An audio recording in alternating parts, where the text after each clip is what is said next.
In this video, we are focusing on area of a rectangle. Area of a rectangle, even a square, is a product of the length and width. Okay, so in order for us to be able to calculate this, we actually have to know what the length and width is. So, first of all, the rule for area of a rectangle is length times width.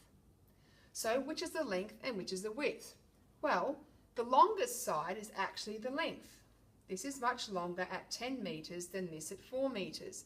So the width, being the shorter distance, must be our 4. Okay, so make sure you label the rectangle accordingly before you go ahead and make calculations. Now, we don't need to fill in anything on the other sides here because all we're doing is multiplying the 10 and the 4. So our second line is called substitution. We replace these letters for numbers. So L for length, we replace with 10, put the multiplication symbol down, and again replace the width, the W, for the 4. Our third line is our calculation. 10 times 4 is 40. Our units of measurement are meters, and because it's area, we add this little 2 here, meaning squared.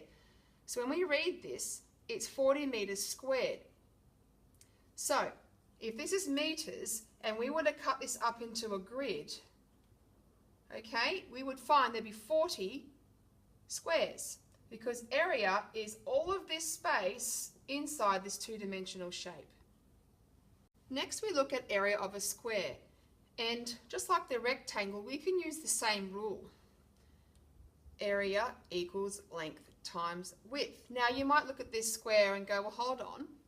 There's only one measurement here, and because it's a square, we know that these little lines, these markings here, tell me that each side is 5 centimeters.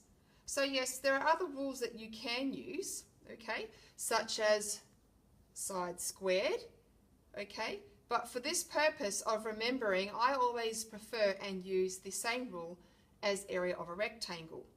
So we put our second line for substitution here, and the length and width will both actually be the 5.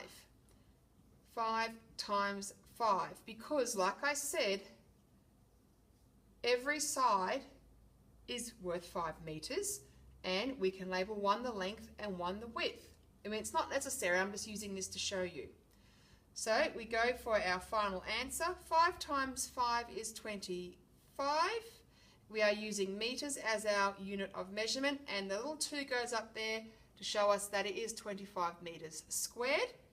Okay, if I was to break that up into 5 and 5, I'd have a grid of 25 squares to show the inside area of this shape.